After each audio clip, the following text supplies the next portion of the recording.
Bike लेकर जब निकलते हैं तो बड़े चौड़ में घूमते हैं।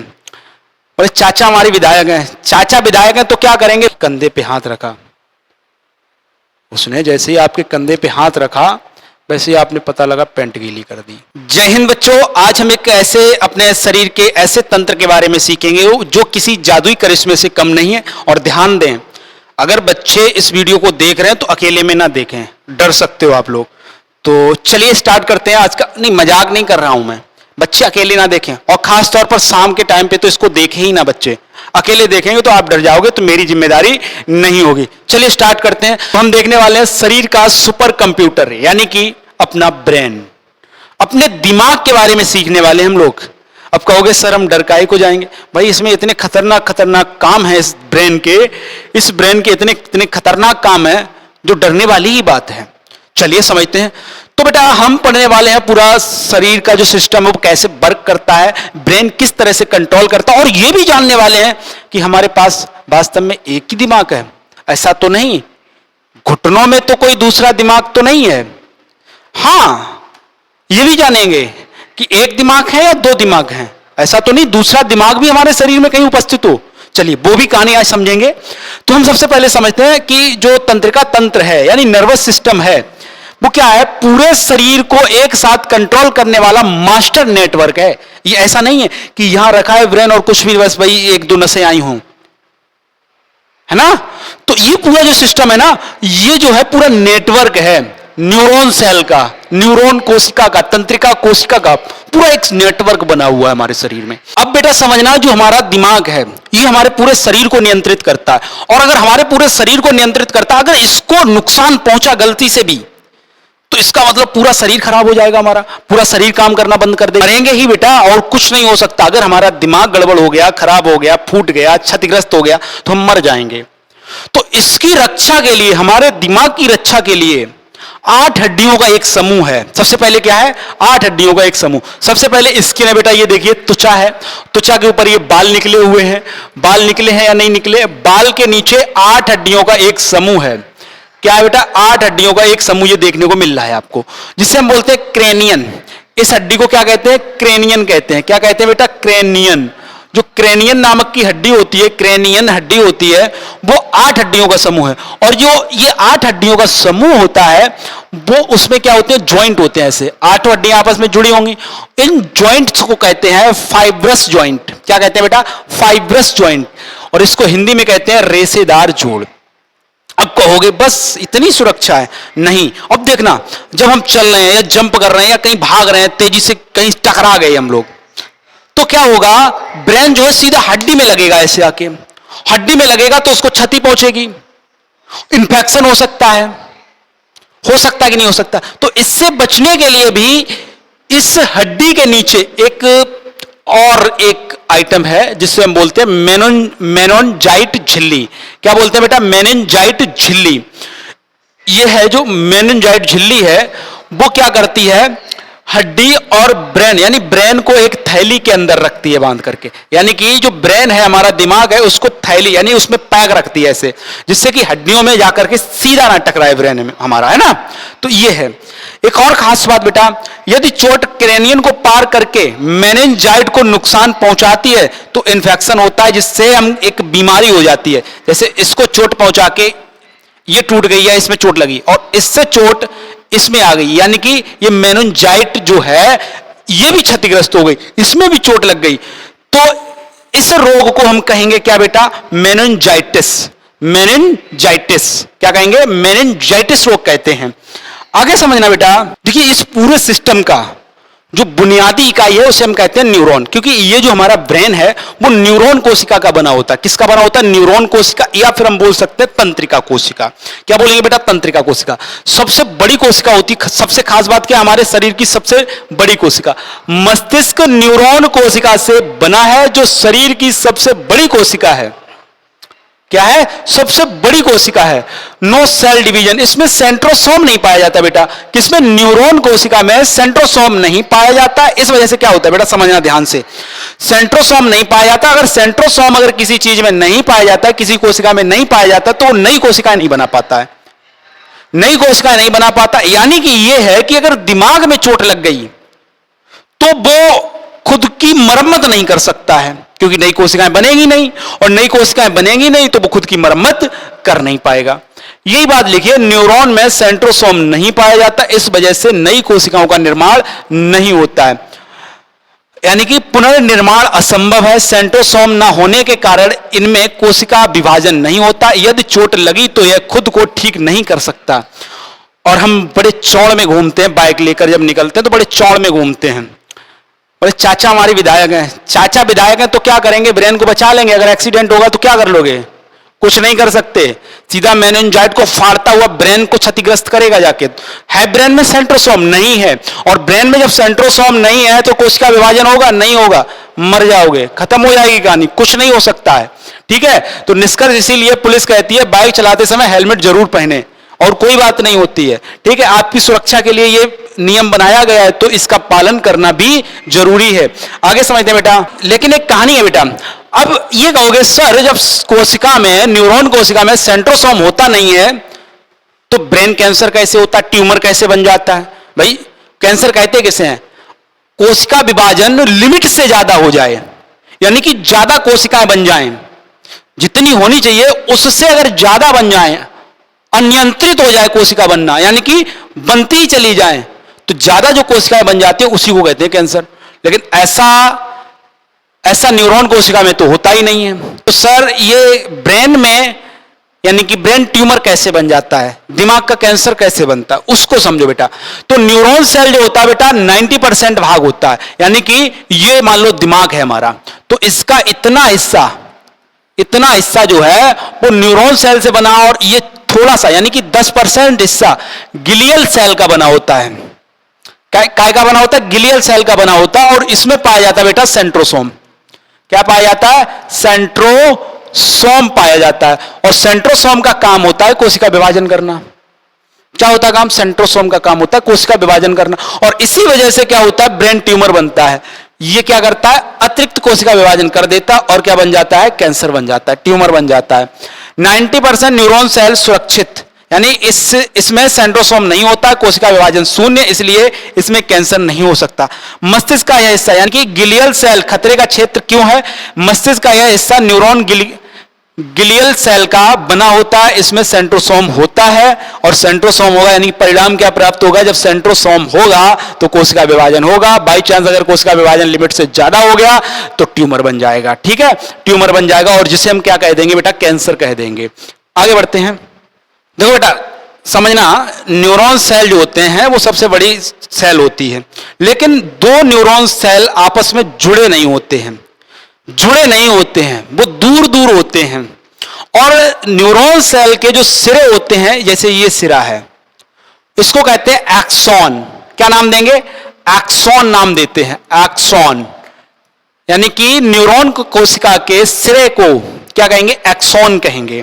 ठीक है, और दो एक्सोनों के बीच में खाली जगह होती है। क्या होती है? ये देखिए, खाली जगह होती है, और इसमें होता है बेटा सोडियम। क्या होता है बेटा? सोडियम होता है। लेकिन क्या होता है, ये सीधे नहीं जुड़े होते हैं, इनके बीच में खाली स्थान को साइनेप्स कहेंगे। ये जो खाली जगह है इसको क्या कहेंगे? साइनेप्स कहेंगे।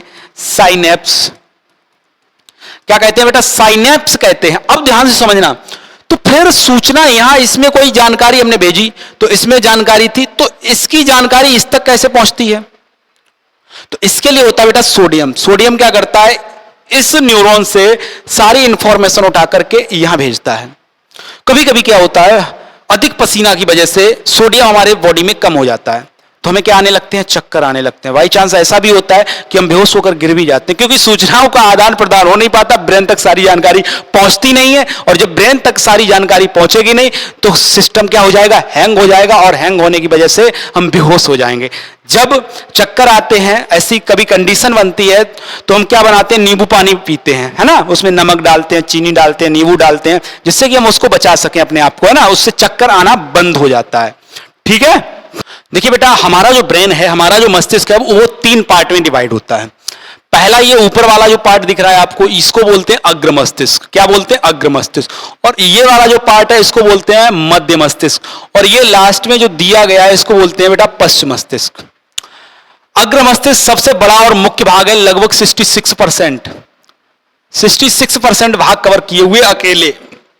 मध्य मस्तिष्क अंदरूनी भाग यानी कि बीच में है ये, और पश्चिम मस्तिष्क गर्दन के ठीक ऊपर, ये गर्दन हमारी इसके ठीक ऊपर पीछे का हिस्सा, ये क्या कहलाता है? ये कहलाता है पश्चिम मस्तिष्क। तभी बोलते हैं ना, टीप ना मार दियो भाई, टीप यहां नहीं, यहां की बात होती है। अगर यहां मारते हो ये होता है, यहां पर देखिए कोई हड्डी है नहीं है, जरा आप खुद पकड़ के देखिए अपना अपना, यहां पर कोई हड्डी है? अगर यहां पर होता है एक बड़ा हॉल, एक बड़ा हॉल होता है, होल होता है। अगर यहां पर तेज मार दिया जाए तो पहले तो ऐसे करोगे, और अगर किसी ने ज्यादा तेज मार दिया तो कहानी भी खत्म हो जाएगी। इसीलिए कहा जाता है कि पीछे नहीं मारना चाहिए, ठीक है? तो यहां मार सकते हो, इतना इशू नहीं होगा, लेकिन यहां मारोगे तो दिक्कत ज्यादा है, ठीक? अब समझते हैं अग्र मस्तिष्क की कहानी को। अग्र मस्तिष्क मेमोरी और सेंसरी नियंत्रण है। अब समझना, अग्र मस्तिष्क को तीन पार्ट में डिवाइड किया गया है, सेरिब्रम, थैलेमस, हाइपोथैलेमस। देखिए, सेरिब्रम होता है वो दिमाग का 66% भाग होता है। कितना होता है बेटा? 66% भाग होता है, ठीक है? अकेला अभी हमने जो बताया था अग्र मस्तिष्क 66 नहीं बोला, वो 70 से 80% होता है, लेकिन उसमें से जो सेरिब्रम होता है वो 66% अकेले जगह कवर करता है। और इसका कार्य क्या होता है बेटा? नई नई चीजें सीखना, जिज्ञासु बनाता है हमें। जैसे अभी कोई तारा टूटता हुआ नजर आया आपको, ये कैसे टूटा होगा, ये कहां से आया होगा, या फिर कभी कोई घटना हो जाए आसपास में, कैसे हुई, क्यों हुई, या फिर तुम्हें कुछ नई चीज सीखनी है, गणित सीखना है, तुम्हें कोई फॉर्मूला बताया गया, तुम कहो सर ये बना कैसे, क्यों बना, इससे क्या होता है। तो ये नई नई चीजें सीखने के लिए क्या कौन जिम्मेदार होता है? सेरिब्रम जिम्मेदार होता है। मस्तिष्क का सबसे बड़ा भाग हिस्सा यानी हिस्सा होता है, इसको प्रमस्तिष्क के नाम से भी जानते हैं, प्रमस्तिष्क, प्रमस्तिष्क के नाम से भी इसको जाना जाता है।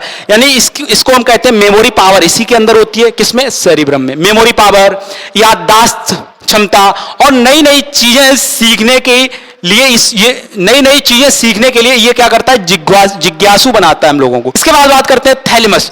थैलेमस और हाइपोथैलेमस में थोड़ा सा अंतर है। देखिए, थैलेमस याद करने का तरीका मैं बता रहा हूं। थैलेमस जो होता है वो बाहरी तापमान के बारे में हमें जानकारी देता है, हमारे शरीर को बाहरी तापमान के बारे में जानकारी देता है, बाहरी वातावरण का ज्ञान कराता है। जैसे बाहरी ठंड, अगर ठंड लग रही है, किसी को ठंड नहीं लगती है बाई चांस, जैसे कोई मेंटली डिस्टर्ब होता है उसको सर्दी भी नहीं लगती, गर्मी भी नहीं लगती, तो इसका मतलब यही हुआ कि थैलेमस उसका सही से वर्क नहीं कर रहा है ना, तभी तो उसको सर्दी महसूस नहीं होती, गर्मी महसूस नहीं होती है, ठीक है? चोट दर्द का एहसास नहीं होता। एक चीज और मैं बता दूं आपको, थैलेमस जो होता है शराब पीने के बाद डिस्टर्ब हो जाता है, डिसबैलेंस हो जाता है, मतलब ये सही से वर्क नहीं करता है। तो शराबियों को कितना भी मारो, कितना भी पीटो, उनको दर्द ही नहीं होता। बाद में पता लगता है, सुबह जब उठते हैं हा किसी ने मारा था शायद, ठीक है? तुरंत तो महसूस नहीं होता क्योंकि उनका थैलेमस डीएक्टिवेट रहता है, अर्थात दर्द का एहसास नहीं होता है, चोट का एहसास नहीं होता है। चोट का एहसास कराने के लिए कौन जिम्मेदार है? थैलेमस जिम्मेदार है। हाइपोथैलेमस बड़ा सबसे खतरनाक, ये क्या करता है? आंतरिक नियंत्रण करता है। ये क्या कर रहा था? बाहरी वातावरण का नियंत्रण कर रहा था। ये हमारे शरीर के अंदर के तापमान को, यानी अंदर के वातावरण को नियंत्रित करने का काम करेगा। कौन? हाइपोथैलेमस। क्या काम करेगा? शरीर के अंदर का तापमान, जैसे पसीना को नियंत्रित करना, पसीना निकालना है नहीं निकालना है, भूख लग रही है नहीं लग रही है, प्यास लग रही है नहीं लग रही है, भावनाएं, गुस्सा, प्रेम, क्या होता है? गुस्सा, प्रेम, ये सब कुछ नियंत्रित कौन करता है? हाइपोथैलेमस नियंत्रित करता है। अट्रैक्शन जो होता है हमें किसी से भी हो सकता है, तो वो इस चीज को नियंत्रित करने का काम कौन करता है? हाइपोथैलेमस। किसी से प्रेम हो गया, गुस्सा आ रही है किसी से, या फिर भूख लग रही है बहुत तेज, और ये जो एक्टिवेट होता है हाइपोथैलेमस, वो किससे होता है? तामसी भोजन, जिसमें प्याज लहसुन वगैरह आ जाते हैं। आप लोगों ने देखा होगा साधु महात्मा जो होते हैं वो लहसुन प्याज का सेवन ही नहीं करते हैं, इससे क्या हो? अट्रैक्शन ना हो किसी से ज्यादा, क्योंकि वो तो सन्यासी हैं, इसलिए एक तो सबसे बड़ा कारण ये भी हो जाता है। और तापमान भी नियंत्रित रखने का काम कौन करता है बेटा? बॉडी के अंदर का हाइपोथैलेमस करता है। बात समझे या नहीं समझे? बोलिए। अभी कहानी और दिलचस्प होगी। अब बात करते हैं बेटा मध्य मस्तिष्क की। मध्य मस्तिष्क, देखिए मध्य मस्तिष्क में ऑडियो विजुअल और नेटवर्किंग का काम होता है, यानी कि जो हमारा मध्य मस्तिष्क है इसको दो पार्ट में डिवाइड किया गया। पहला है कार्पोरा, दूसरा है सेरिब्रल पेंडिकल। पहला कौन सा हो जाएगा? कार्पोरा, और दूसरा हो जाएगा सेरिब्रल पेंडिकल। तो इसका काम होता है कार्य जो हम देखते और सुनते हैं। अभी मुझे आप लोग देख रहे हो और सुन रहे हो, ये काम कौन कर रहा है? कारपुरा कर रहा है। लेकिन ये समझ नहीं रहा है कि मैं देख क्या रहा हूं और समझ क्या रहा हूं। ये कारपुरा क्या करता है? देखता है और सुनता है, और सुनने के बाद ये भेजता है इंफॉर्मेशन। किसके पास भेजेगा बेटा? ये सारी इंफॉर्मेशन भेज देता है सेरिब्रम के पास, यानी कि प्रमस्तिष्क के पास, प्रमस्तिष्क के पास। और प्रमस्तिष्क का काम क्या है? सारी इंफॉर्मेशन को जमा करके रखना, यानी उसका काम यही है कि इस चीजों को सीखना, यानी याददाश्त उसी के पास होती है। तो ये जानकारी सारी भेजता है कौन? कारपुरा। किसके पास? प्रमस्तिष्क के पास। तब हमें समझ में आता है कि हमसे क्या बोला गया और मैंने क्या देखा। ये सारा काम कौन करता है? कारपुरा करता है, देखने और सुनने का काम। इसके बाद अगर हम बात करें सेरिब्रल पेंडिकल, इसका कार्य होता है मुख्य मस्तिष्क के असिस्टेंट स्पाइनल कॉर्ड, यानी कि ये सेरिब्रल होता है। सेरिब्रल जो होता है बेटा, इसका काम होता है स्पाइनल कॉर्ड जो होता है, यानी कि जो हमारे शरीर का दूसरा दिमाग है। दूसरा दिमाग जो होता है बेटा, इसको कहते हैं। यहां से गर्दन से यहां से स्टार्ट होता है और यहां नीचे तक आता है। जो मेरुरज्जु दंड होता है, हड्डियां होती हैं, रीढ़ की हड्डियां, उनके बीच में होता है, ऐसे पड़ा हुआ होता है बीच में। कितनी होती हैं? 31 जोड़ी नसें, यानी 31 जोड़ी नसें इधर से फैली होती हैं, 31 जोड़ी नसें इधर से आती हैं और पूरे शरीर को नियंत्रित करती है। लेकिन कब करती है और कैसे, कौन सी परिस्थितियों में करती है, इस कहानी को भी अभी हम समझ लेंगे। यानी अभी हमें जो समझना है वो क्या समझना है कि सेरिब्रल पेंडिकल जो होता है वो ब्रेन का किससे संपर्क रखता है? ब्रेन का स्पाइनल कॉर्ड के साथ कनेक्शन बनाए रखता है। चलिए बेटा आगे समझते हैं, आगे समझने का प्रयास करते हैं। पश्च मस्तिष्क की बात करते हैं।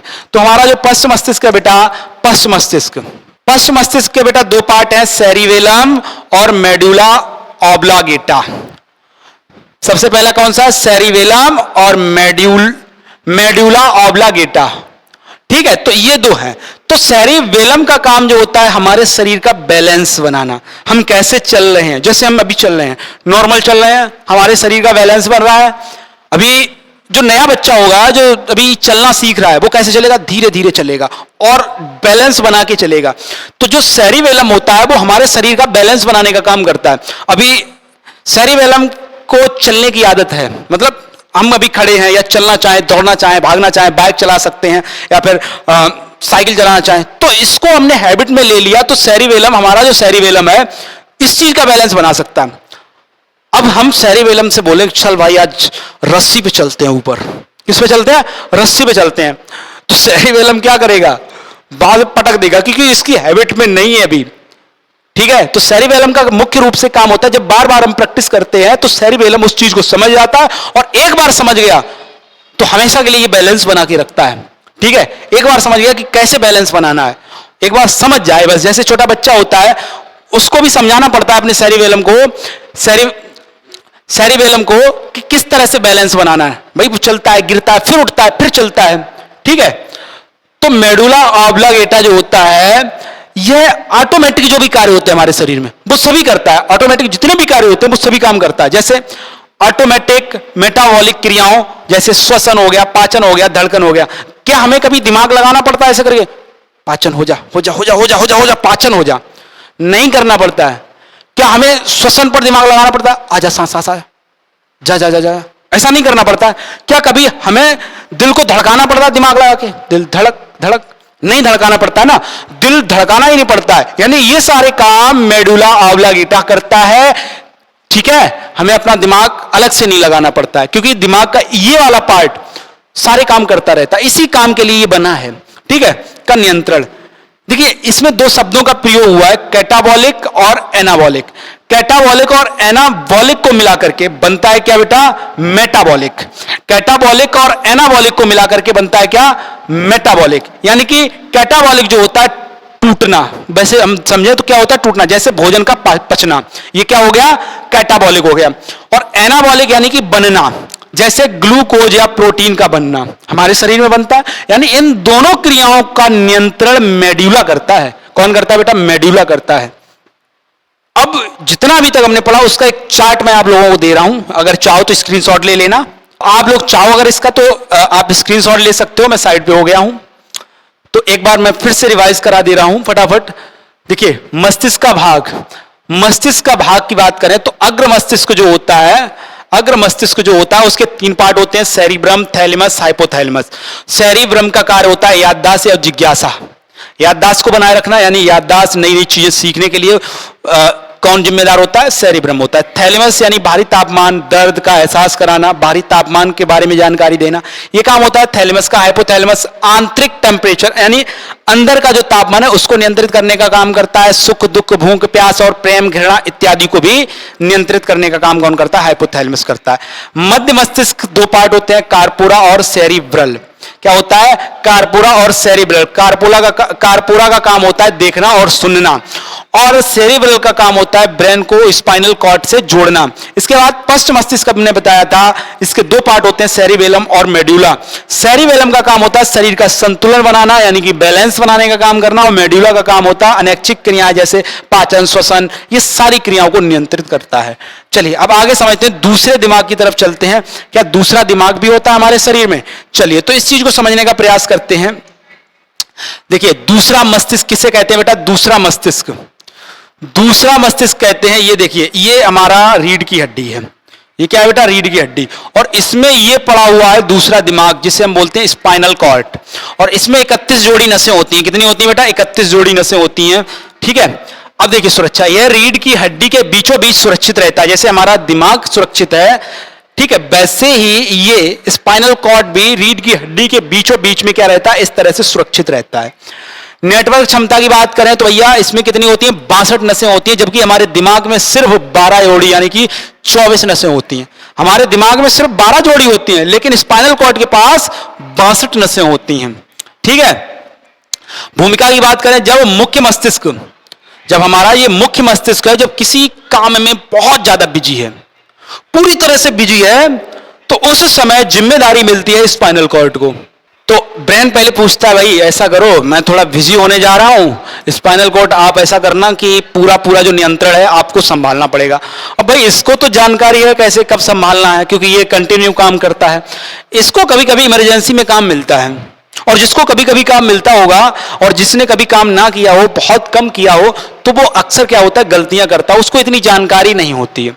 तो मान लीजिए आप किसी की यादों में खोए हुए हो, या आप पढ़ने में बिजी हो, या किसी अन्य काम में बहुत ज्यादा बिजी हो, बहुत ज्यादा बिजी हो, और क्या हो अचानक से आपके पीछे कंधे पे आकर के ऐसे कोई हाथ रखे, तो आप ऐसे चौंकते हो, कौन है भाई? तब ब्रेन कहता है तू हट यार, तू नहीं संभाल पाएगा, मुझे देखने दे। जब ब्रेन देखता है भाई साहब तुम हो, चाची, मम्मी, काकी, जो भी हो, फिर पहचानता, अच्छा मम्मी आप हो, अब बताइए, या पापा आप हो, कोई भी हो सकता है। तो ये पहचानने का काम करेगा, क्योंकि इसके बस का नहीं है, इसको कभी कभी इमरजेंसी में वर्क ही मिलता है, कभी कभी काम मिलता है, यानी कि तो वह पूरे शरीर का कंट्रोल स्पाइनल कॉर्ड को सौंप देता है। कौन सौंपता है? Human brain. किसको सौंपता है? इसको, स्पाइनल कॉर्ड को। तो आपको अभी पता लगा होगा कि हमारे पास एक नहीं बल्कि 2 ब्रेन होते हैं, एक तो ये जो सब लोग जानते हैं, और दूसरा वो यानी कि कौन? स्पाइनल कॉर्ड इमरजेंसी में वर्क करता है। चलिए आगे समझने का प्रयास करना। देखिए बेटा हम नर्वस सिस्टम की बात कर रहे थे, तंत्रिका तंत्र की बात कर रहे थे। तंत्रिका तंत्र 3 पार्ट में डिवाइड है, केंद्रीय तंत्रिका तंत्र, परिधीय तंत्रिका तंत्र और स्वायत्त तंत्रिका तंत्र, ठीक है। यानी केंद्रीय जो तंत्रिका तंत्र होता है सबसे मुख्य होता है, मस्तिष्क और स्पाइनल कॉर्ड इसमें आते हैं। पूरा का पूरा इन दोनों का काम होता है, स्पाइनल कॉर्ड संभालता है, और कौन संभालता है? मस्तिष्क इसको संभालता है, परिधीय को, पूरे शरीर को यानी कि नियंत्रित करता है। परिधीय की बात करें, बाहरी नेटवर्क जो बाहरी चीजों की जानकारी देता है, इसमें मस्तिष्क की 12 जोड़ी नसें और स्पाइनल कॉर्ड की 31 जोड़ी नसें वर्क करती हैं, ठीक है। परिधीय होता है ऊपर जो ऊपर से जानकारी हमें मिलती है वो। स्वायत्त तंत्रिका तंत्र जो होता है ऑटोमेटिक नेटवर्क होता है, मस्तिष्क और स्पाइनल कॉर्ड की कुछ चुनिंदा नसें इस पर कार्य करती हैं। अब कहोगे ऑटोमेटिक नेटवर्क क्या है? मस्तिष्क और स्पाइनल कॉर्ड की कुछ चुनिंदा नसें इस पे काम करती हैं। तो ऑटोमेटिक नेटवर्क में जो अनुकंपीय और परा अनुकंपीय कार्य होते हैं स्वायत्त तंत्रिका तंत्र के द्वारा किए जाते हैं। अब समझोगे अनुकंपीय और परा अनुकंपीय क्या होता है, इसको समझने का काम करते हैं हम लोग। अनुकंपीय क्रिया क्या होती है, परा अनुकंपीय क्रिया क्या होती है। अभी एक एग्जाम्पल के माध्यम से मैं आपको समझाने का प्रयास करता हूं। देखिए क्या होता है, रात का समय है, आप किसी शादी में गए थे किसी गेस्ट हाउस में, और लेकिन वो थोड़ा हॉरर टाइप का है, यानी कि भूतिया टाइप का गेस्ट हाउस है, पुराना बिल्डिंग है। और आप उसकी छत पे खड़े हो, अकेले अकेले खड़े हुए हो, और अचानक से क्या हुआ, जनरेटर खराब हो गया, लाइट चली गई, लाइट चली गई और आप अकेले, पूरा एकदम पूरा अंधेरा है, चारों तरफ अंधेरा ही अंधेरा। और तब तक क्या हुआ, अचानक से आपके पीछे से छम छम छम की आवाज आने लगी। आवाज आ रही है, थोड़ा समय और बीता, धीरे धीरे वह आवाज आपके और नजदीक आती गई, आवाज और ज्यादा बढ़ती गई। जब वो आवाज आपके बिल्कुल पास आ गई, बिल्कुल पास आ गई, तब तक पता लगा आप जो खड़े थे छत पे, बड़ा साहस के साथ एकदम निडर हुए पहले खड़े थे जब लाइट चल रही थी। अब पता लग रहा है जैसे ही आवाज आपके पास आई, आपके रोंगटे खड़े हो गए, बाल तक खड़े हो गए।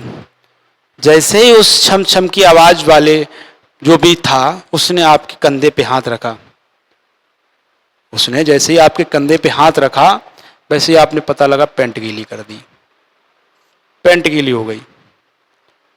इसका मतलब क्या हुआ, अचानक डर लगना, यह कहलाएगा अनुकंपीय क्रिया। रोंगटे खड़े होना, हार्ट बीट, अब तुम्हारी हार्ट बीट, क्या होने वाला है, हार्ट बीट तेज हो गई, मुंह सूखने लगेगा, लार नहीं बनेगी, लार ही नहीं बन रही, मुंह सूख गया। लेकिन फिर अचानक से हमने जब मुड़ के देखा पीछे, पता लगा दीदी हैं, बहन जी हैं आपकी, आपकी दीदी थी। अरे दीदी आप कह रहे हो अरे दीदी आप, यानी कि खतरा टल गया। खतरा टलने पर शरीर का वापस सामान्य होना, हार्ट बीट नॉर्मल होना, पसीना सूखना और मुंह में वापस लार बनना, ये हो जाएंगी para अनुकंपीय क्रियाएं।